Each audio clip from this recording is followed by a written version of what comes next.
Welcome to the Helping Conversation, an exploration and celebration of the practice, art, and science of facilitating trusting, safe, inclusive, and effective helping conversations with others.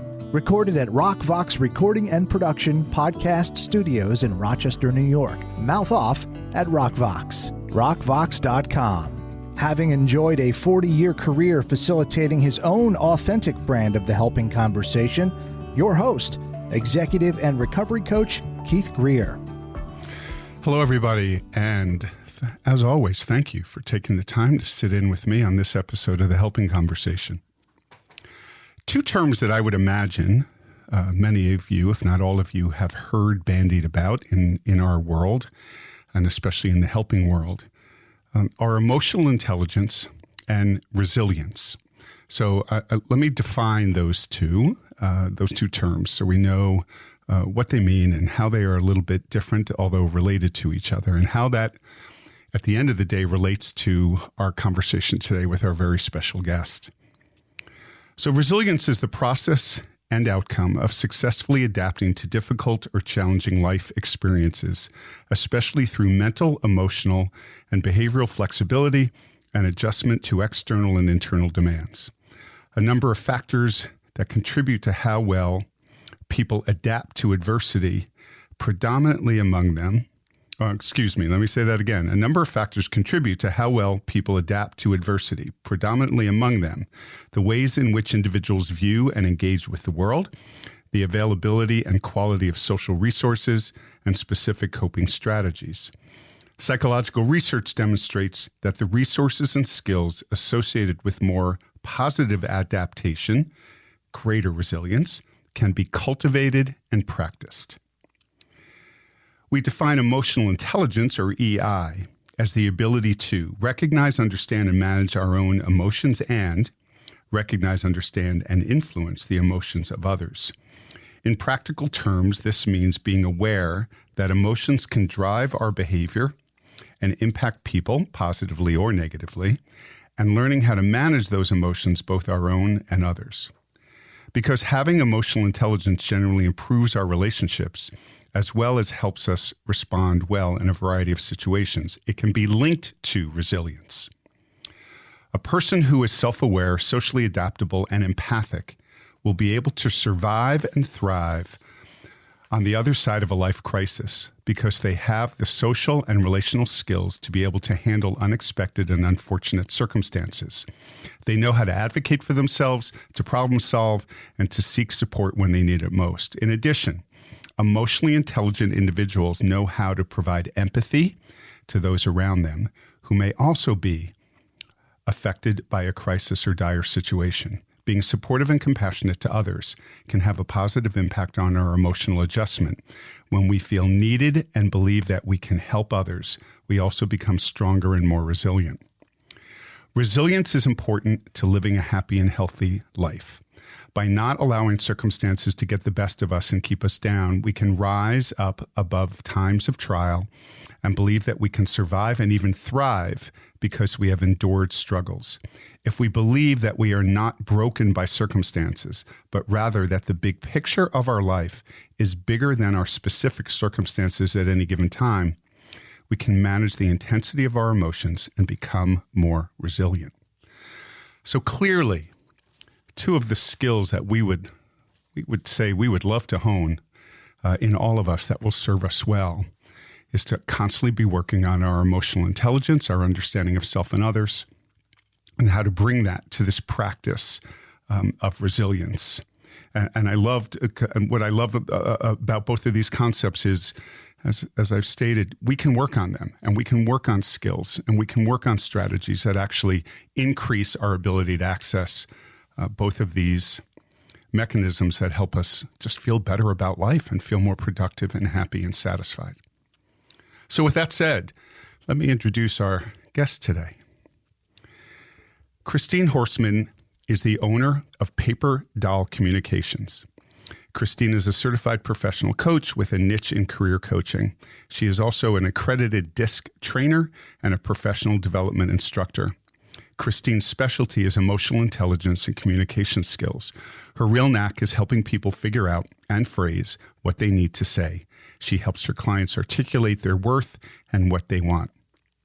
Christine is a chronic illness warrior who has added long-haul COVID to her resume.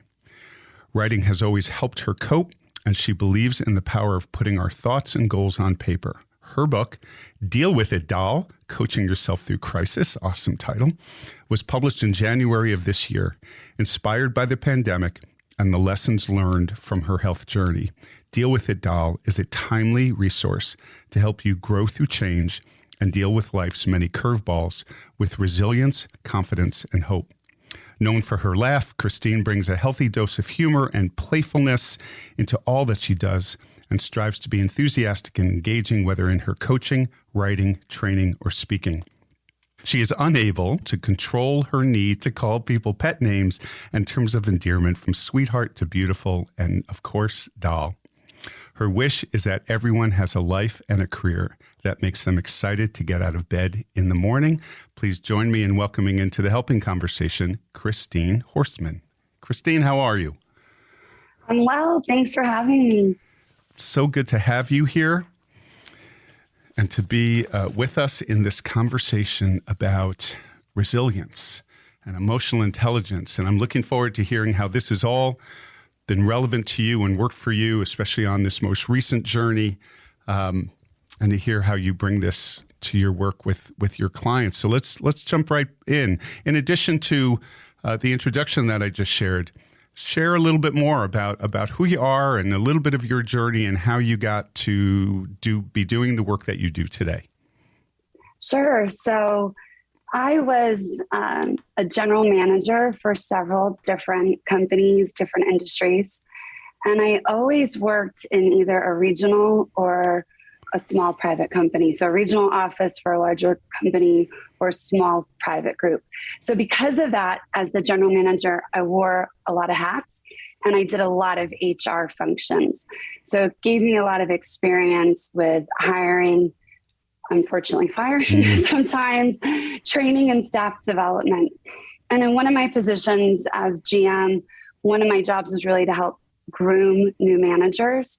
And so that was a great opportunity early on. And one of the companies, that company in particular that I worked for, was an international travel company. And our motto at the time was breaking down barriers, which I loved, and just exposing people to other cultures, bringing students lessons to life through travel. But that company really poured into me as a young manager with training and development. And I've never forgotten that. And it's funny, I just recently saw some people that I used to work with, and we were talking about that, of how much that company really invested in us and how we still lean into resources, training, just experiences that we had as young managers with that company. And so that's probably where all these seeds first were planted. I didn't think, I'm going to go into coaching and training one day.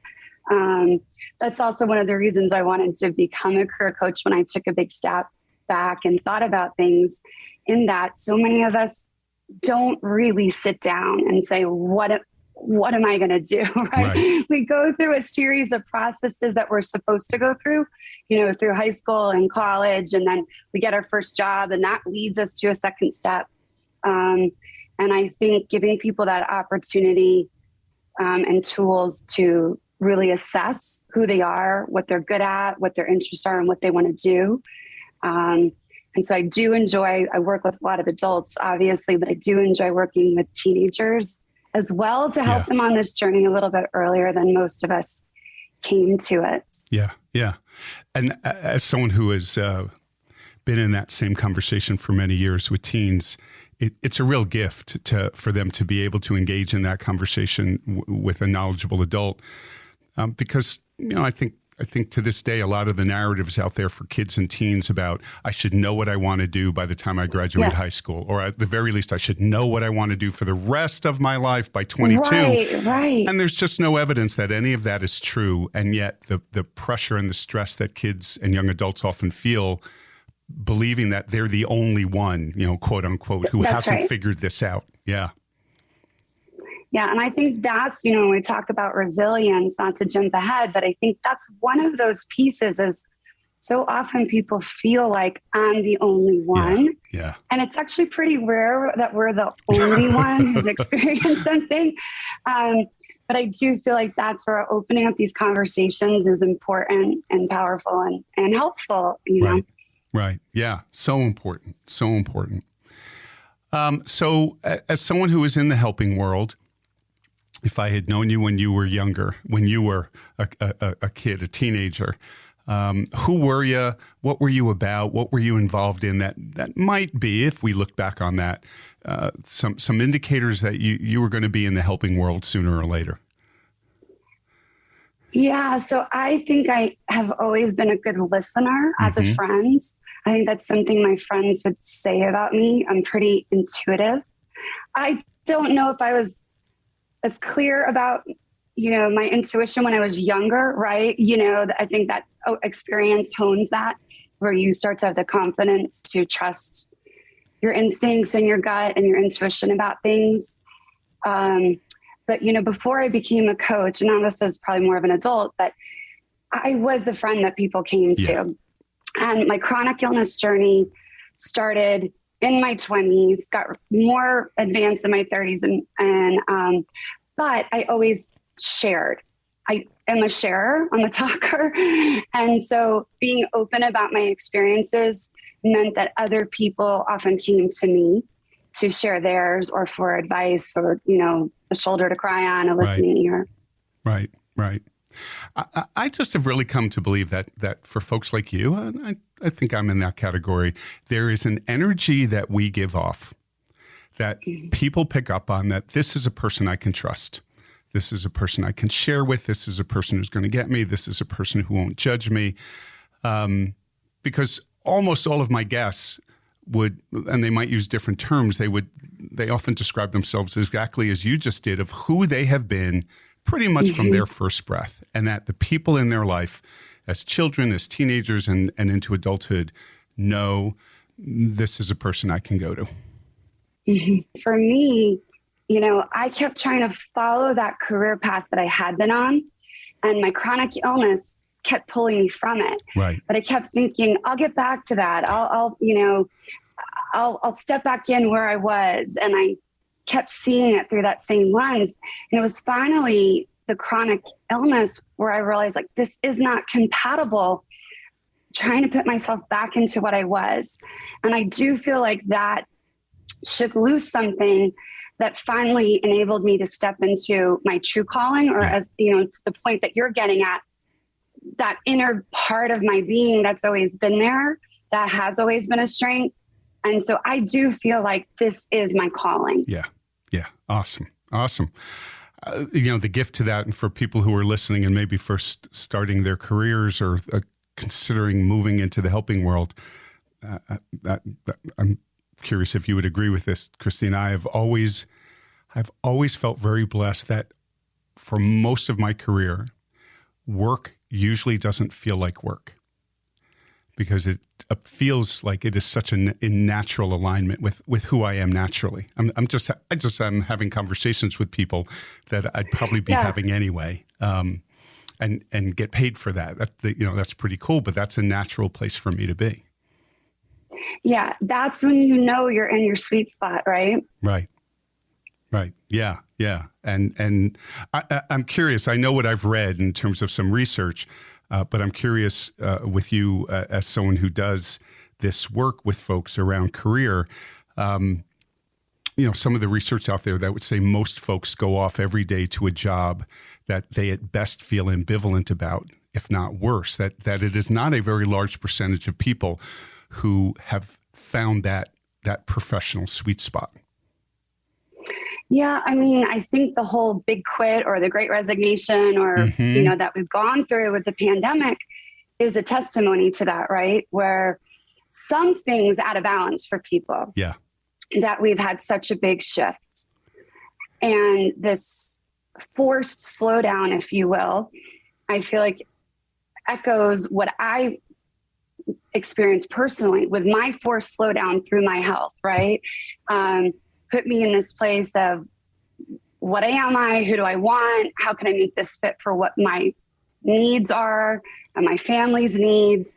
And I think the pandemic had people asking those same questions because we had some distance in space, even though we didn't necessarily want it or want it to happen that way. Clearly, there's been a response back from many, many people of what I was doing doesn't really work. Yeah.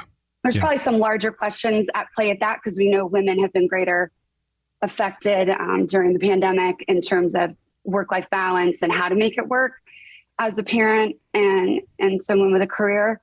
But I think that is validation to what you're saying. Yeah. Yeah. I have through this conversation about where did everyone go during the pandemic. I've always found it interesting when people are so quick to say, well, they were giving these great unemployment benefits and all of this. But it's fascinating because once those benefits went away, people didn't automatically show up back to work. Right. And everywhere I know is looking for employees. So there has to be a greater explanation here of what has occurred in the last 2 to 3 years. Yeah, this is a big question on my mind too. When I get some more research under my belt, I'll let you know because, unemployment is actually very low, but we're hearing and seeing places trying to hire.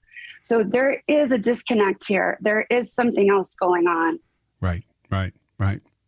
So as you said, unexpected, not anything we asked for, but in every crisis, maybe one of the potential silver linings for folks is a time to readjust and get curious with yourself about, do I want to go back to that gig that didn't make it for me? Yeah, that's one of the lessons I often say is that clarity can be the gift of crisis. Yeah. So fill us in a little bit more on the actual work that you do. Who do you do it with? Who are the folks who are showing up and hiring somebody like you, and take us into some of those conversations that you're having with people. Sure. So I do work predominantly with women. Mm-hmm. Most of my work initially was built up through my network, right? I do work with men as well, but chances are their wife found me or knew me or had a friend who recommended me. So it still seems to usually come through the female in their lives or the teenagers. I have a boy, so I know a lot of young men. But again, most of the people hiring me for the teenagers is the mother. So I tend to have a predominantly more of a larger female presence. Interestingly, I think mostly coincidentally, but also through referral, I've been working with a lot of single mothers throughout the pandemic. And that's a unique burden, that they're dealing with. And again, these questions of, sure, I'd like to be in this sweet spot of my purpose, but I'm the sole breadwinner and I got to put food on the table. And I only have so much energy to keep building, invest in the kids, invest in myself, get needs met. So that's been eye-opening work of, I like to think I'm always realistic. I think I'm a pretty good strategist with working with my clients, but it can be easy, especially with social media, there's this big trend towards coaching and lots of people are coaches now, right? And there's lots of, in my book, I've got positive affirmations and powerful questions and all those pieces. There's a lot of that kind of stuff shared, right, on social media. And I think it can get easy to say, as if you're just going to use positive affirmations to work your way through out of every hard thing in life. And I think that does a disservice to people of the day-to-day grind. And when you have multiple challenges in your life. Yeah. I'm definitely showing my age here with just what popped into my head. But do you know who Stuart Smalley was? Does that name ring a bell? Yeah. From Saturday Night Live? Yes, and gosh darn it, I like me. Right. That's all you have to do is stand in front of a mirror and repeat these affirmations. I'm good enough. I wish it was that easy. Yeah, and I think they can be a powerful tool. Yes. But it's one of many, right? Yes. It's one of many. Yeah. It's so funny that you say that because I do that all the time where I'm dating myself because I'm always like with clients, like, they're going to feel like the Saturday Night Live skit when I tell you to first start doing this. And they're like, what are you talking about? Yeah.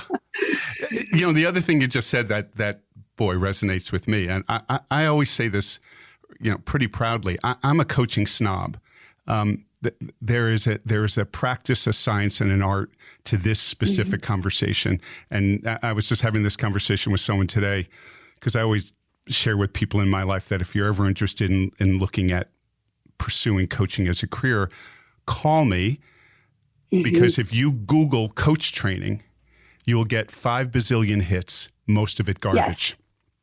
Yes. And it could be so easy to go out there, and there's all these organizations out there that say, oh, I'll certify you, quote unquote, as a coach in a weekend.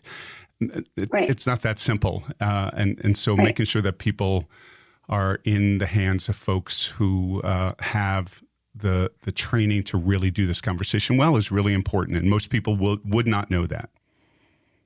Yeah, I think it is important, especially, like I said, because there's such a, on the one hand, I think it's great that people are embracing the concept of coaching more. But again, it takes real skill. It was interesting. I just was speaking with a woman who's actually a therapist in the UK, and we're having this conversation about coaching versus therapy. And again, that's a really significant, important thing, that there is a difference, right? And she was saying that, like, in the UK, even therapy isn't as regulated, and that coaching is even less regulated than in the US. And I would say it's pretty not regulated, Yeah. So, so it's interesting. And I think it's an important conversation. Yeah. Yeah. Can you talk a little bit in your work of how the concept of emotional intelligence comes up, and where that maybe shows itself in your discourse with your clients? Yeah. So for me, everything in life comes down to communication, right? All our relationships, it's built around communication. And communication is tied to emotional intelligence. Right. And I think there's a give and take between those two. Stronger communication skills aid you around, the interactions that you're having, that your awareness of self and others matters, and you convey that through your communication skills. And greater emotional intelligence, I think, helps you to develop and enhance your communication skills. Right. But so that's where I really felt like when I having worked in a couple of small businesses as the general manager, and then when I first left that to work on my own, I thought I would do more small business consulting. And really that was my big takeaway that I saw, especially in small businesses where people wear a lot of hats. People often developed their business from what they were good at and grew. They didn't necessarily always have the management background, the HR background. That's so often the root of the problems that the company or the team was having was about communication. Yeah. And so that's what really got me thinking more strongly about communication as sort of the root. And then eventually I tipped things on its head and said, and a lot of it again had to do with my physical needs, with my health, of working with individuals, taking everything I know and would do, leading a team or consulting with someone to help them and work with an individual to figure out their path in on training. Yeah. I needed a little bit more in and out versus longer term type of work with the consulting, where scope creep got a little bit demanding. But for me, that's where the communication piece just became so clear. Yeah. And one of the things I first did was I wanted to speak to our point before. I believe in having those certifications and credentials, and I wanted to get certified in the DISC model because I felt like that was a concrete tool. I could go in and train people, give a team a shared vocabulary to improve both their communication skills and their emotional intelligence, and working together better. Right. And for leaders to improve their leadership. So I got certified in DISC as an accredited trainer. And once I got dug into it, I was like, oh my gosh, this is awesome for kids. This is awesome for families. And I started doing other kinds of communication training type of work. And now I use DISC as an underpinning to so many other pieces, because for me, it's a tool to help you increase that self-awareness and awareness of others. Right. So I know what my bias is with what I'm about to ask you. Sure. And I'm curious with you in your work, I always think of the difference between interpersonal and intrapersonal skills. Yeah. Right.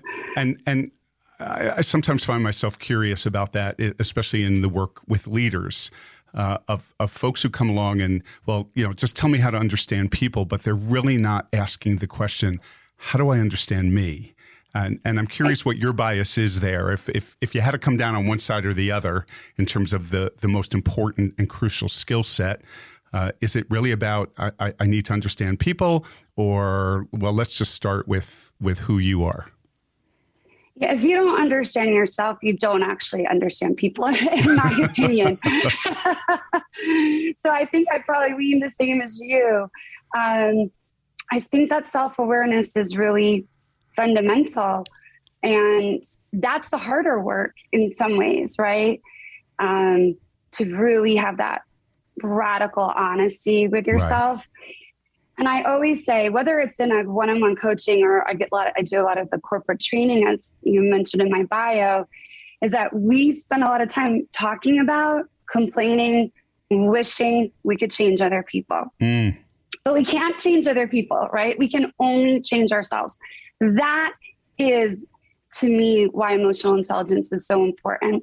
It's learning how to adapt to others so that you can communicate more effectively, can get along better, be less judgmental, and understand that, we too are flawed. Yeah, all of us. We too have our blind spots, the strengths of our style. And what I often see with leaders is that the self-awareness around their strengths might be there, but what they've done is they keep leaning into the same strengths, and a strength overused can tip into a weakness, right? Yeah, right. And so I think that's the other part where that self-awareness of, where do you need to modulate? What skills do you need to raise up? Where are you leaning into the same thing too often? Where does your style go under stress? Right. It's easy. I shouldn't say it's easy. It's emotional intelligence and good communication skills. It's something, as you said at the beginning, we're always working on. We go through our better time periods, our easier time periods. When things are going along swimmingly, our relationships are easier, right? Sure. But when we get into crisis, when we get into stress, when we get into multiple stressors, prolonged stress, that's when you have to really double down into that self-awareness and those tools. Yeah. I was just in this conversation earlier today at a company I do some work for, and there was part of a conversation about one of their higher level managers who's brilliant at his job in terms of the kind of technical aspect of his work. Yeah. But in his role as a leader of his department, he has a tendency to always think he's right. He's the smartest guy in the room. And I love this. The person I was talking to who's on par with him in the company said, and he has a tendency to exhibit standing FU face. And we had this great conversation about how everybody knows that those two things don't work for him. And yet to this point in time, he has been absolutely unwilling to engage in any coaching, executive coaching, anything to enhance his skill in those areas. Because again, technically, he is a wealth of knowledge, greatly valued at the company, but he's tough to work for. Yep. And that's the problem. Some people will be very, very successful like that, right? Yeah. Financially, the job title, they might even continue to be successful. But the problem is over time, it will erode their working relationships, right? And potentially their personal relationships. And for many people, they will stall out. Yeah. What I wonder about with someone like that is you'll only go so far and for so long based on the fact that you are really brilliant and you bring value. Sooner or later, people just get tired of being treated like that. Yeah. Right. And if you command a big salary and you're difficult to work with, you almost put yourself on the chopping block eventually. Right. Yeah. And we all know, we know what the research tells us as to why people leave companies, and it's not benefits and compensation. It's crappy management, right? And crappy leadership. Yeah. And my sense of the big quit that we were talking about just a little bit ago is that's part of it. Yeah. People are tired of that nonsense. We spend too many hours working, and a lot of people are, making sacrifices to family time or, whatever. That people are very tired of that. Yeah. Yeah. The other thing I wonder about, and I recorded another episode of this podcast earlier today, and my guest is a coach, walks in our space, but he specializes at working with the millennial age group.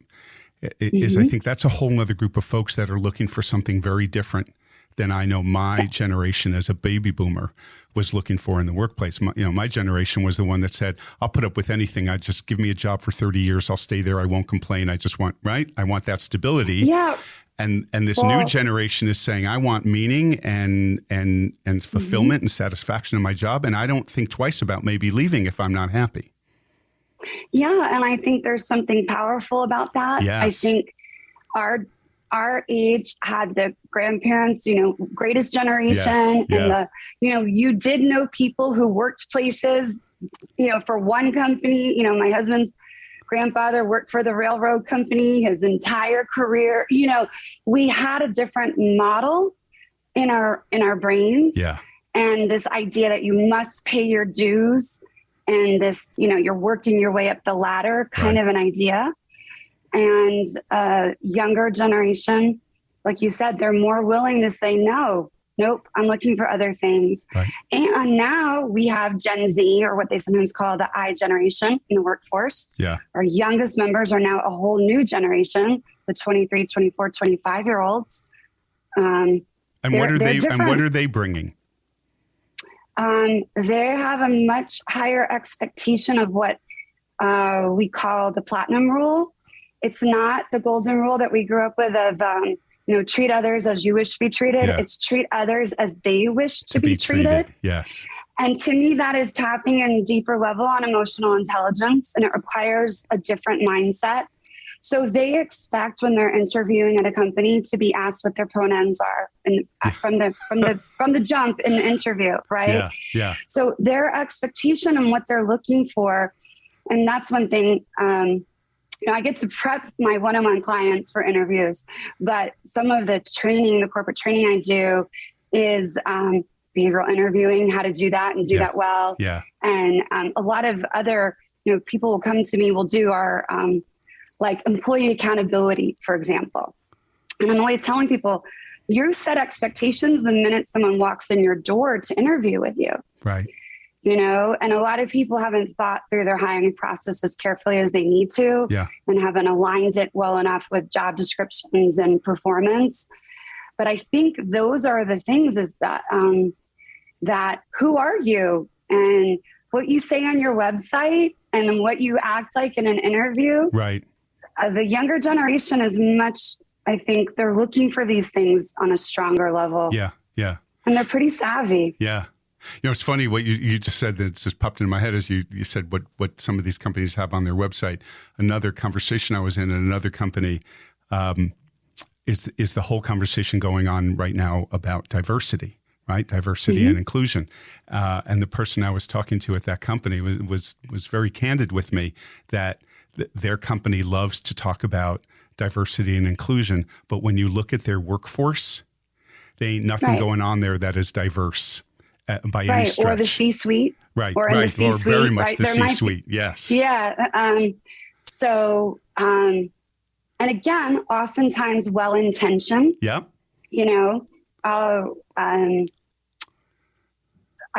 do work as an instructor for a training company. So sometimes people come to those trainings because they have to, right? They've gotten into a little bit of hot water for things like sexual harassment or just workplace harassment, diversity and inclusion. And it's very interesting though, because when we go through the training, sending one person, like again, they're checking off certain boxes, but they're not really, sorry, I knew that asthma would start to kick in.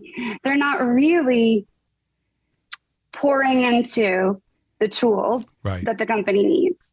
And that feeling of hypocrisy, I think across all generations, it is frustrating to where it sounds like marketing speak.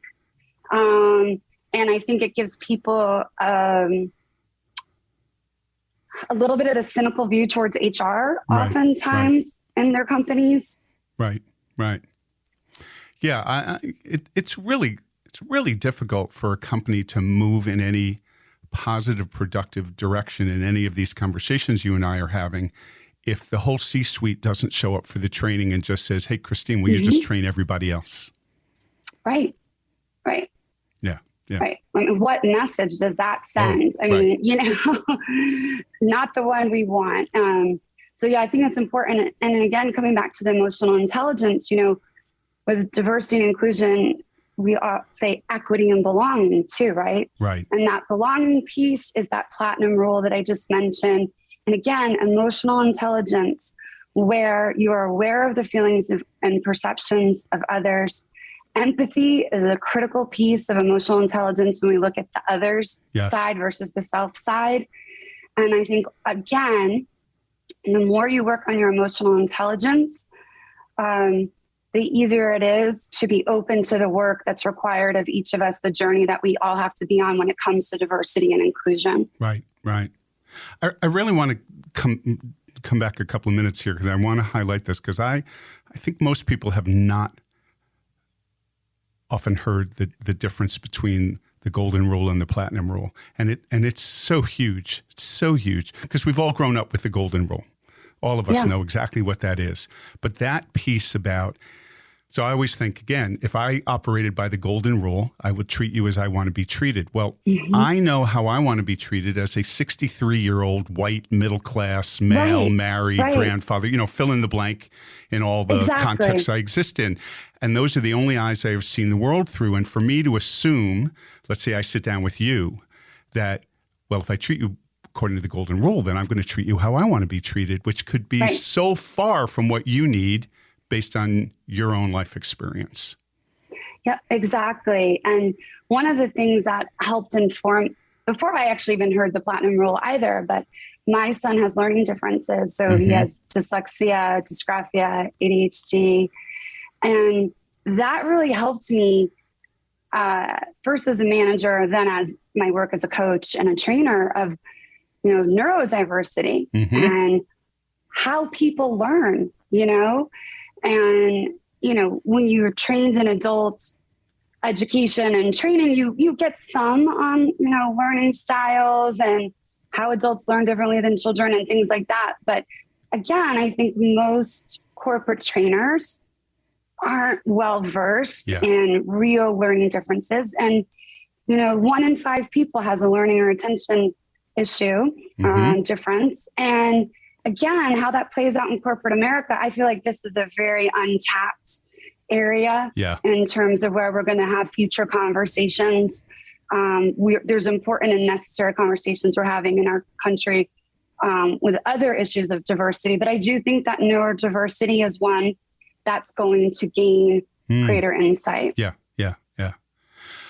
So in addition to being sensitive to something like the platinum rule, what else do you think about in your work with your clients, especially right from the beginning in meeting them? What else guides your thinking and interaction with them around the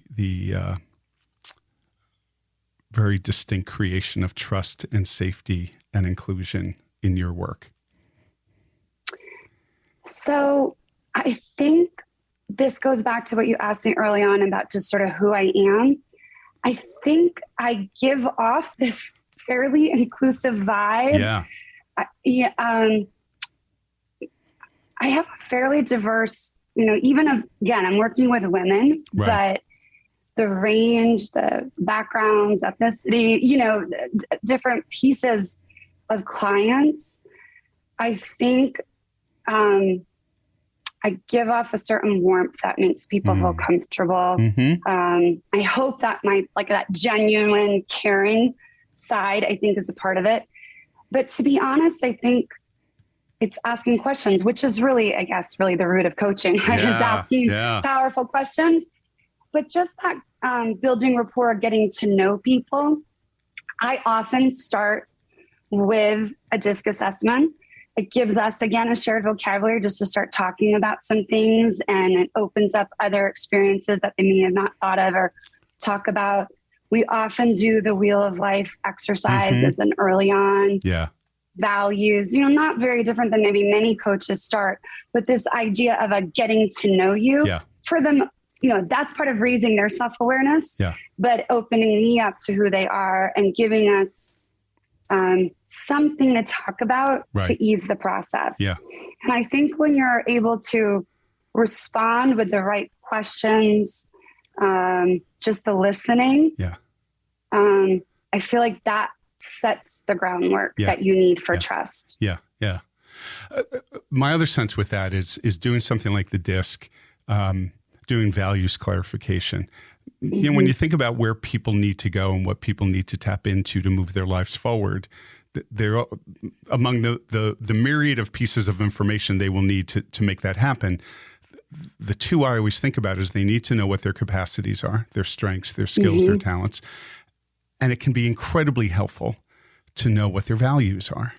And so to even start the conversation there of building on that foundation of who you are, being very inherently strength-based with them, as well as helping them identify these very specific philosophies or beliefs that can guide all of their choices and decisions moving forward. It's wonderful work. And the byproduct also, as you're saying, is it adds to that sense of trust and safety in the room.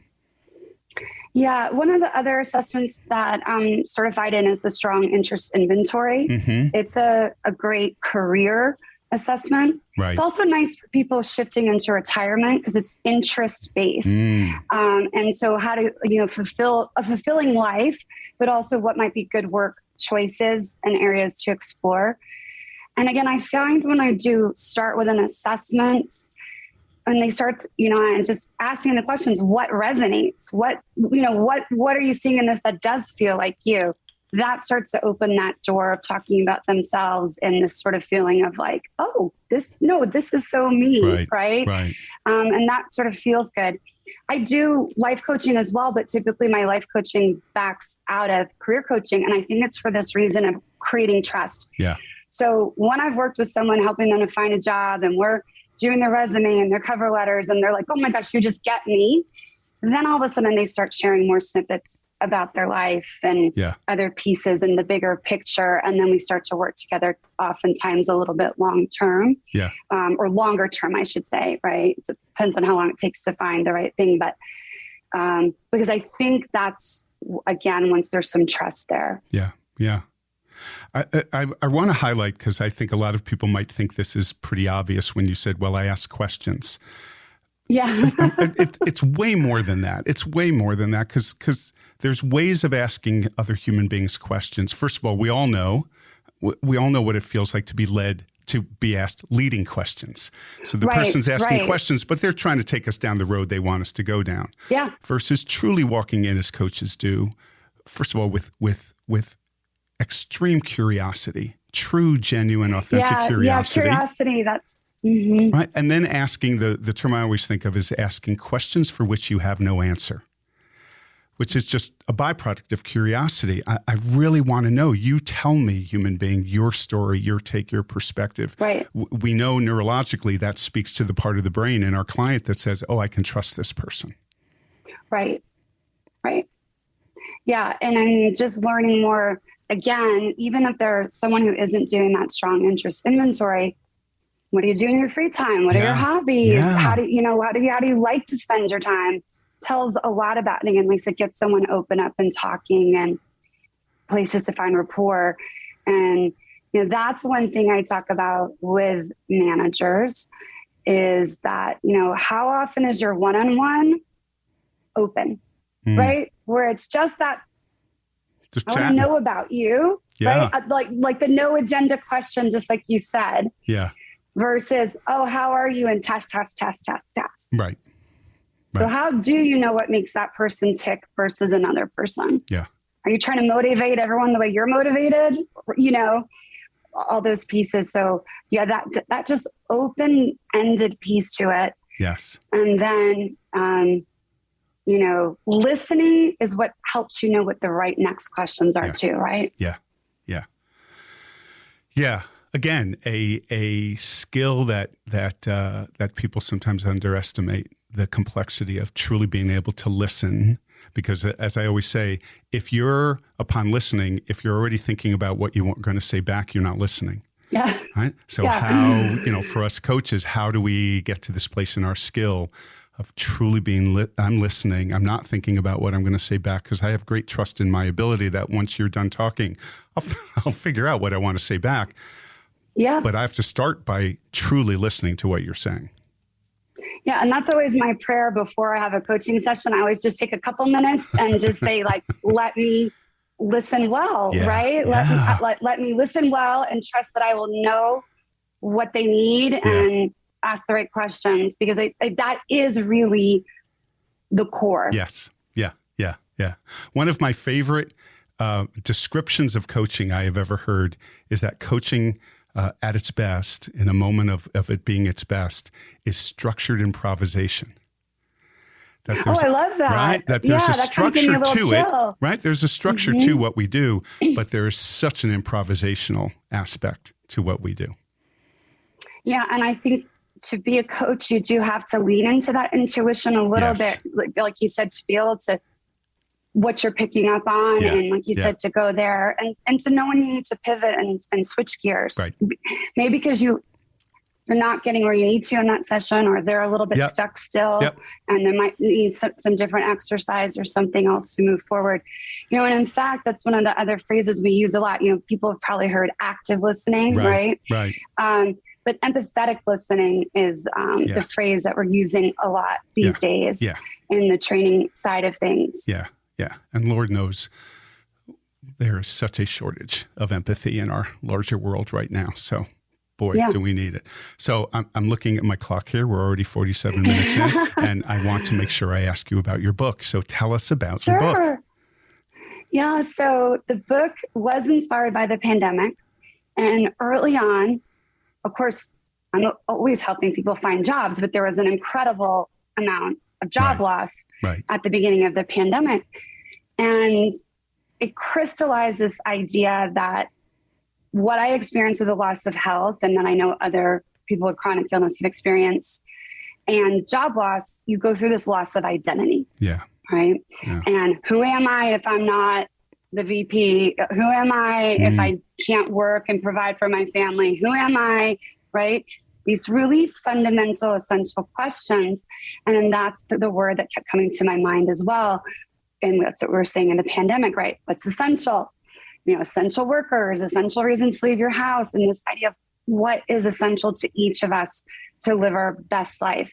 And I knew through my own experience and then my work as a coach that if you aren't clear on who you are, your core, that's when crisis can really bring you to your knees, right?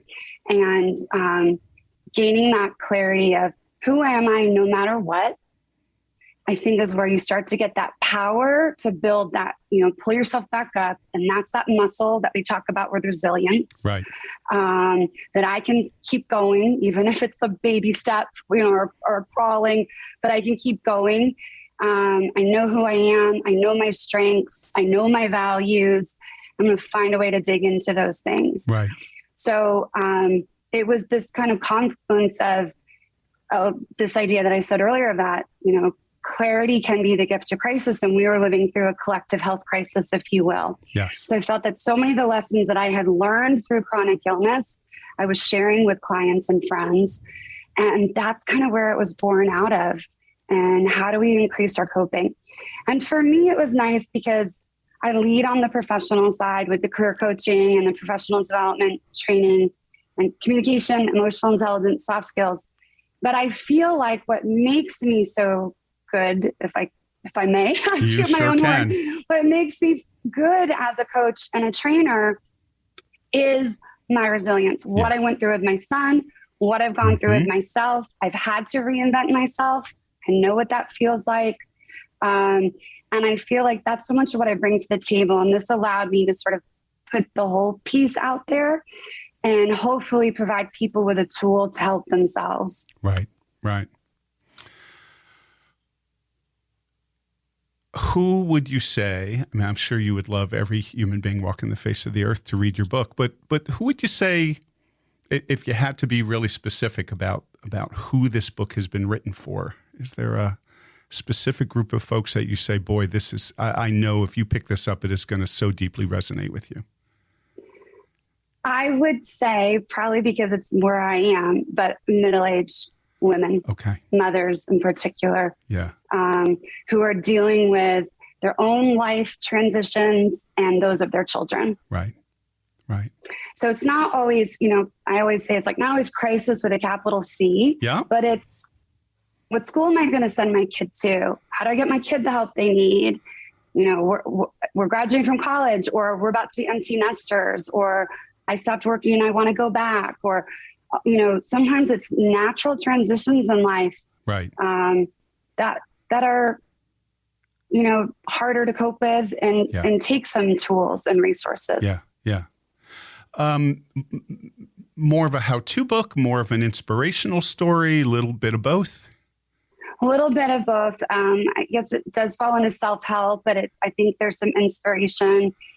And despite it sort of being a little bit like coping with life's tough moments, it's a lighthearted book. Yeah. Also, it could be read cover to cover. You could also pick up one chapter of the area that's kind of on your mind. Yeah. And hopefully a resource people would come back to. That's what some of the readers have shared of nice. Enjoyed it as a read, but now I'm working back through sort of these affirmations or this part spoke to me right now.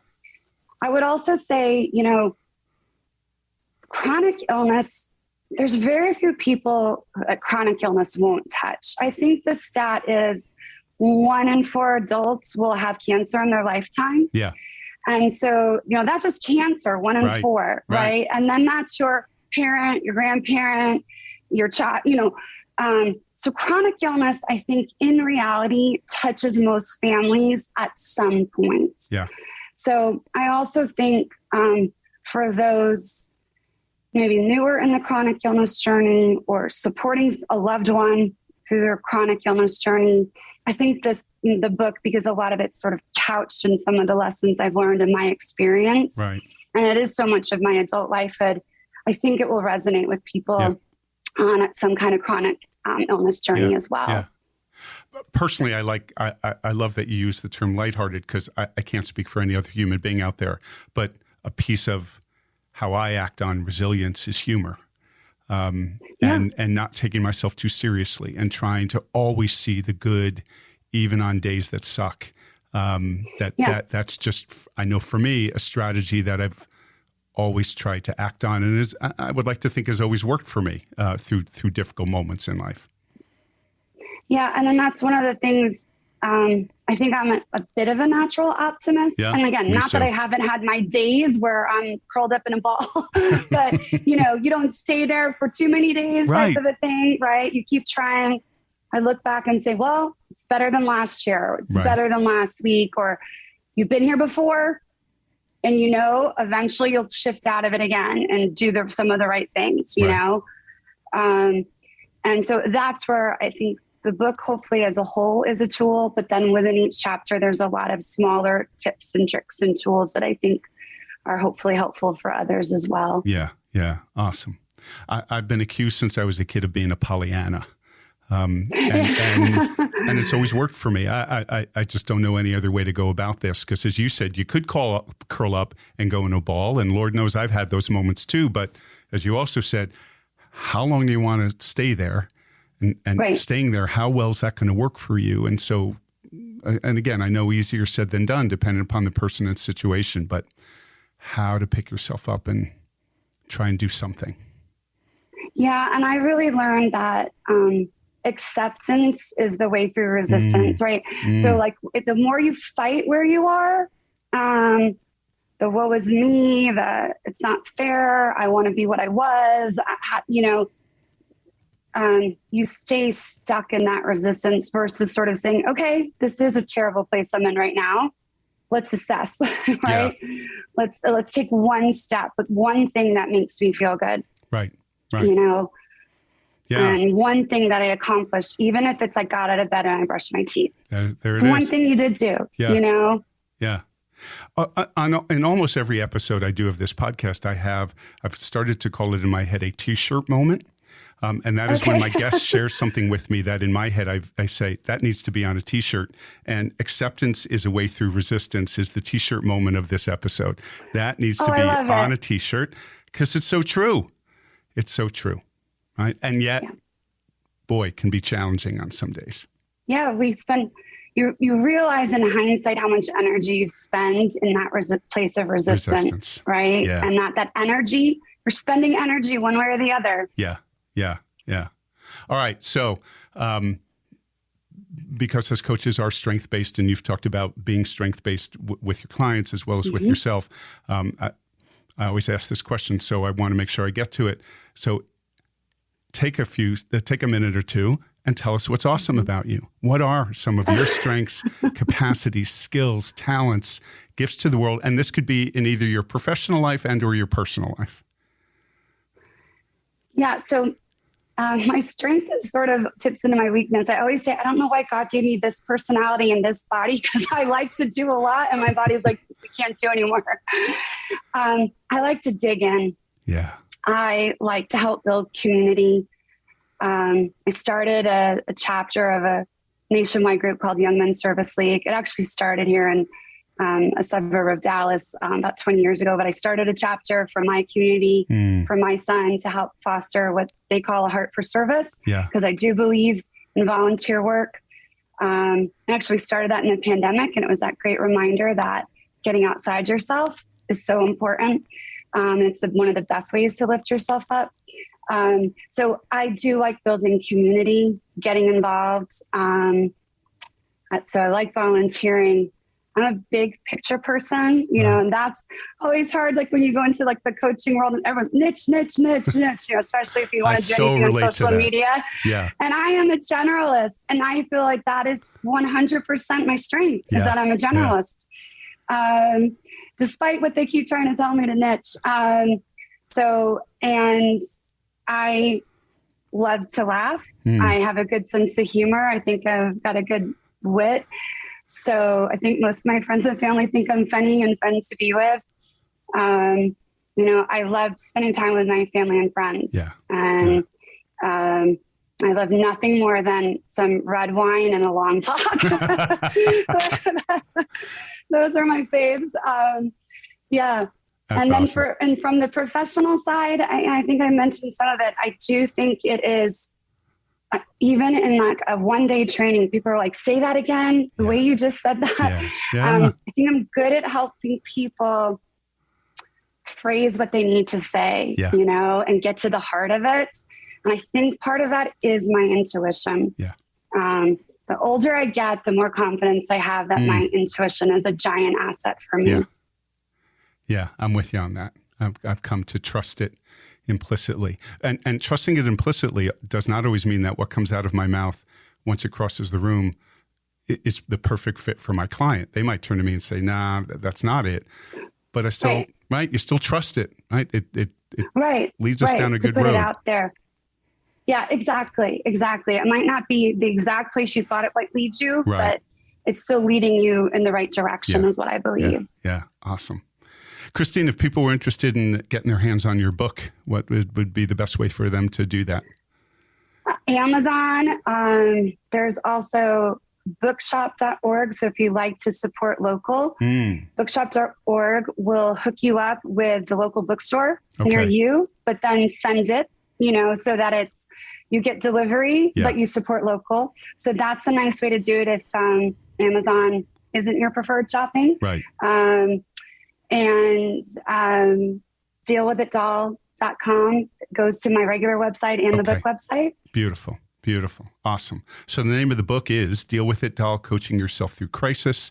I will make sure in the podcast description that we have your website, and if you send me, remember, Christine, send me that the other site you just mentioned of where somebody could buy their book that isn't Amazon, for those that...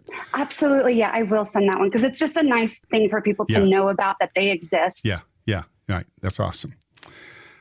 Christine Horstman, thank you so much. This has been such a wonderful conversation. I so appreciate you spending some time with us today. I enjoyed it. Thank you for having me.